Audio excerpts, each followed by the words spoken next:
Aujourd'hui, l'Église souffre d'un mal qui n'est malheureusement pas suffisamment dénoncé du haut de la chair. Ce fléau est plus que dangereux car il contamine un nombre inconsidéré de personnes et les générations qui les succèdent. Quel est donc ce fléau ? C'est la tiédeur. Mais qu'est-ce que la tiédeur ? Jésus nous l'explique et surtout nous avertit du sort final de ceux qui en sont infectés. Parce que tu dis « je suis riche, je me suis enrichi et je n'ai besoin de rien », et parce que tu ne sais pas que tu es malheureux, misérable, pauvre, aveugle et nu. Ces chrétiens tièdes, comme les appelle Jésus lui-même, pensent que parce qu'ils ont accepté Christ dans leur cœur, n'ont plus à se remettre en cause pour quoi que ce soit. Ils ne prennent la parole de Dieu qu'en partie, parce qu'ils n'ont pas la crainte de Dieu, mais considèrent qu'il est un papa si merveilleux qu'il pardonnera leur vie dissolue par le péché et leur manque de consécration. Ils ont pour verset préféré tout ce qui concerne la grâce et rejettent littéralement, sans même l'admettre, tous les passages qui parlent de la justice, de la colère, de la sainteté et du jugement de Dieu. Ils se croient riches parce qu'ils pensent qu'ils ont tout reçu, mais n'ont pas compris ce que voulait dire croire en Jésus. Ils excusent leurs péchés en se justifiant par le verset de Paul qui dit « J'ai la volonté mais non le pouvoir de faire le bien, car je ne fais pas le bien que je veux et je fais le mal que je ne veux pas. » Ils ont conscience que le mal est en eux, dans leur chair, mais n'ont pas compris que la grâce leur demandait de vivre une vie de sanctification. Ils ne voient le péché que dans sa forme la plus repoussante, mais le péché dans son ensemble ne leur pose pas vraiment de problème. Ils se donnent une foule d'excuses, prétendant que Dieu sera au-dessus de tout cela et ne les rejettera pas parce qu'ils clament haut et fort qu'ils sont enfants de Dieu.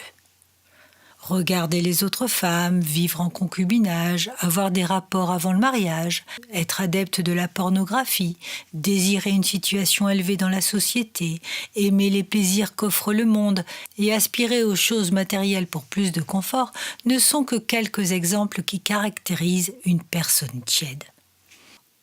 Le mensonge ne les gêne absolument pas. Les images malsaines, moqueuses et corrompues à la télévision ne les font pas fuir. Ils ne voient pas de mal à critiquer les autorités et n'ont pas de difficulté à employer dans leurs discussions des paroles grossières. Ils demandent facilement pardon, ignorant ce qu'est le vrai pardon, car ils recommencent aussitôt ce pourquoi ils viennent de s'excuser. Ils pensent que leur semblant d'humilité devant la face de Dieu les épargnera de tout jugement. Ils se croient riches, comme leur dit Jésus ouvertement, parce qu'ils sont convaincus de n'avoir rien à faire avec les vierges folles. Les chrétiens tièdes ont la fâcheuse manie de prendre des versets et de les interpréter comme cela leur convient. Les exemples ne manquent pas. Il n'y a donc maintenant aucune condamnation pour ceux qui sont en Jésus-Christ.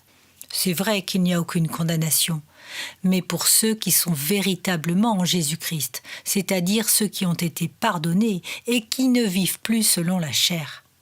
Ces soi-disant chrétiens omettent volontairement le fait que ceux qui vivent selon la chair ne sauraient plaire à Dieu.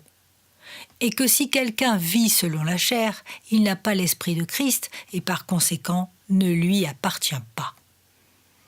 Ils n'ont pas compris que la mise à mort de la chair était quotidienne et qu'elle concernait tous les chrétiens. Il est triste de voir qu'ils s'illusionnent sur leur salut parce qu'ils refusent de plier les genoux devant Dieu. Jamais vous ne les entendez parler des conséquences qu'implique la véritable foi en Christ, c'est-à-dire souffrir avec Christ. Paul ne pouvait pas être plus clair lorsqu'il écrivait aux Romains que si nous sommes enfants, nous sommes aussi héritiers, héritiers de Dieu et co-héritiers de Christ, si toutefois nous souffrons avec lui, afin d'être glorifiés avec lui. Il se proclame disciple de Christ, alors qu'il n'accepte pas les conditions demandées par Jésus lui-même, celle de renoncer à soi-même et de se charger de sa croix. Suivre Jésus a pour conséquence de perdre sa vie ici-bas pour la gagner au ciel. Ils acceptent allègrement le pardon de Dieu pour leurs manquements, sans vouloir à leur tour pardonner à ceux qui les ont offensés. Mais ils oublient que sans pardon de leur part, ils ne seront pas pardonnés. Ils confessent que la justice de Dieu a été accomplie pour eux, en oubliant qu'elle ne s'applique qu'à ceux qui marchent selon l'Esprit de Dieu. Des centaines d'autres exemples pourraient être donnés ici tant ils sont nombreux. Jésus dit aux chrétiens tièdes, « Tu ne sais pas que tu es malheureux, misérable, pauvre, aveugle et nu. » Le problème est qu'ils sont totalement aveuglés. Ils ne se rendent pas compte de leur état. La lumière a pénétré à un moment donné dans leur cœur, mais sans jamais pouvoir accomplir une œuvre de régénération. Parce que le cœur est resté le même, la religiosité est devenue leur style de vie. Le dimanche, ils vont à l'église et ont à l'apparence une vie parfaitement chrétienne. Et pourtant, ils sont partagés entre le monde et Jésus, entre le péché et la sainteté. Ils ne veulent pas prendre leur croix et renoncer à eux-mêmes. Sans cesse, ils clament « on ne peut pas changer par soi-même », et en cela ils ont raison. Mais ils évitent volontairement tous les passages de l'Écriture où il leur est demandé de faire des efforts, de se dépouiller et de s'abstenir de certaines choses. L'apôtre Pierre dit que nous devons faire tous nos efforts pour joindre à notre foi la vertu la science, à la science la tempérance la patience, à la patience la piété l'amour fraternel et à l'amour fraternel la charité. L'auteur de l'Épître aux Hébreux nous dit de veiller afin qu'aucune racine d'amertume poussant des rejetons ne produise du trouble et que plusieurs n'en soient infectés. Car il n'y aura ni impudique ni profane comme Ésaü dans le royaume des cieux. L'apôtre Paul nous dit que ceux qui ont réellement entendu Christ ont été instruits à se dépouiller du vieil homme qui se corrompt par les convoitises trompeuses, à être renouvelés dans l'esprit de leur intelligence et à revêtir l'homme nouveau créé selon Dieu dans une justice et une sainteté que produit la vérité. Et il n'hésite pas à donner toute une série d'ordres à la suite. Renoncer au mensonge et parler selon la vérité à son prochain. Si nous nous mettons en colère, de ne pas se coucher sur sa colère afin de ne pas donner accès au diable. Ne plus dérober, mais plutôt travailler pour avoir de quoi donner à celui qui est dans le besoin. Ne sortir aucune parole mauvaise de sa bouche, mais au contraire, quelques bonnes paroles qui servent à l'édification et communiquent une grâce à ceux qui l'entendent. Faire disparaître toute amertume, toute animosité, toute colère, toute clameur, toute calomnie et toute espèce de méchanceté. Et être bons les uns envers les autres, compatissants, se pardonnant réciproquement comme Dieu nous a pardonnés en Christ. Toutes ces recommandations ne sont qu'une petite partie des ordres que Paul adresse de la part du Seigneur à des enfants de Dieu qui n'ont qu'un seul souhait, être agréable à Dieu et ne pas attrister le Saint-Esprit. Jacques aura le même langage et appuiera toutes ces choses en demandant aux chrétiens de mettre en pratique la parole et de ne pas se borner à l'écouter en se trompant eux-mêmes par des faux raisonnements. Et il continuera en disant que si quelqu'un écoute la parole et ne la met pas en pratique, il est semblable à un homme qui regarde dans un miroir son visage naturel et qui, après s'être regardé, s'en va et oublie aussitôt quel il était. Celui qui écoute la parole et ne la met pas en pratique est ni plus ni moins qu'un tiède. Enfin, Jésus rappellera que la parole est à prendre dans son ensemble et pas juste en partie, selon ce qui nous arrange. Absolument rien dans les Écritures ne doit être retranché, et c'est pourtant ce qui fait le plus défaut dans l'Église actuelle. Les chrétiens tièdes aiment sincèrement Jésus, mais ne veulent pas obéir à sa parole, parce qu'ils ne comprennent pas le sens réel de la croix. Le péché ne les offusque pas plus que cela. Ils le considèrent souvent comme une faiblesse qui leur sera pardonnée.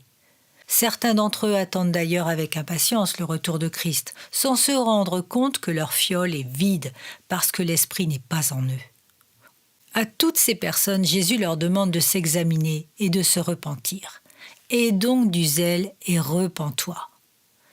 Ces chrétiens de nom manquent d'ardeur et de dévouement pour le Seigneur, car ils n'ont jamais été régénérés par l'Esprit de Dieu.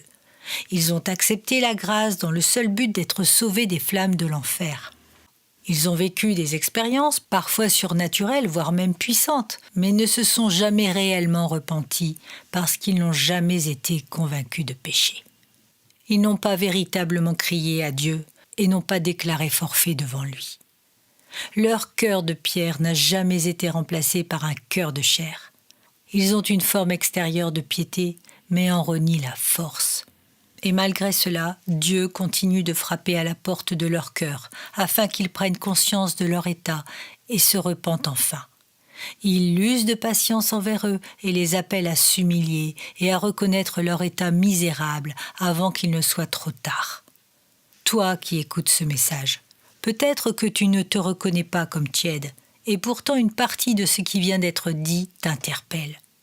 Il est temps de reconnaître ton état et de capituler devant le Seigneur. Il te tend encore la main, car il n'est pas encore trop tard. N'attends plus et repens-toi, car tu ne connais pas le nombre de tes jours, et demain même, ta vie peut s'arrêter. Jésus frappe à la porte de ton cœur, et tu le sais car tu ne cesses de l'entendre. La vie et la mort sont devant toi, le choix est entre tes mains. Comme au peuple hébreu, Dieu te dit aujourd'hui, j'ai mis devant toi la vie et la mort, la bénédiction et la malédiction. Choisis la vie afin que tu vives, toi et ta postérité. Je prie que tu choisisses la vie. Seul celui qui vaincra vivra éternellement dans la présence du Seigneur. Ne ferme pas ton cœur et ouvre grandes tes oreilles pour écouter ce que Dieu essaie inlassablement de te dire depuis tant d'années déjà. Que celui qui a des oreilles entende ce que l'Esprit dit aux églises. Si tu acceptes sa volonté et non la tienne, si tu acceptes de plier les genoux devant lui, alors c'est une vie de vraie liberté qui t'attend et c'est le royaume qui te sera totalement ouvert. Jésus vomira les tièdes. Il est encore temps, reviens à lui et abandonne à ses pieds tout ce qui t'empêche de marcher dans sa volonté. Laisse-le prendre les rênes de ta vie et humilie-toi devant sa sainteté.